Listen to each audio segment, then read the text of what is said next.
আসসালামু আলাইকুম সুপ্রিয় দর্শক শ্রোতা সকলে কেমন আছেন? আশা করি ভালোই আছেন আলহামদুলিল্লাহ। সুপ্রিয় দর্শক শ্রোতা আজকে আমরা জানবো ২০২৫ সালের রমজান কয়টি পাবো, ৩০টি না ২৯টি? চলুন জেনে নিই বিস্তারিত। তার আগে আপনি যদি আমার চ্যানেলটি সাবস্ক্রাইব করবেন জাযাকাল্লাহ খাইরান।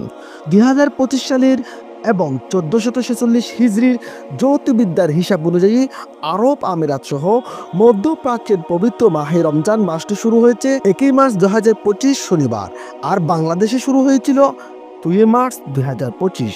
গালফ নিউজকে আমিরাত অ্যাস্ট্রোনমি সোসাইটির চেয়ারম্যান এবং আরব union for space and astronomy সায়েন্সের ইব্রাহিম আল জারওয়ান ব্যাখ্যা করেছেন যে ২০২৫ সালে রমজান ৩০ দিন স্থায়ী হবে, প্রতিদিন রোজার সময় হবে ১৩ ঘন্টা। সেই হিসাবে বাংলাদেশেও রমজান ৩০টি হওয়ার সম্ভাবনা প্রবল। সুপ্রিয় দর্শক শ্রোতা, এই হিসাবে ঈদ উল ফিতর কবে?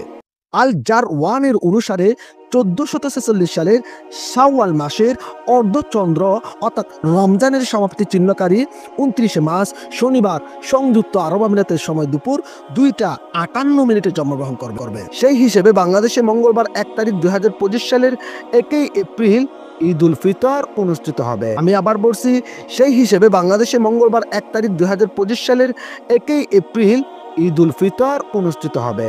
আশা করি আপনাদের মাঝে এই ভিডিওর মাধ্যমে বিষয়টি খোলাসা এবং বোঝাতে পেরেছি। সকলকে আল্লাহ হাফেজ। আসসালামু আলাইকুম।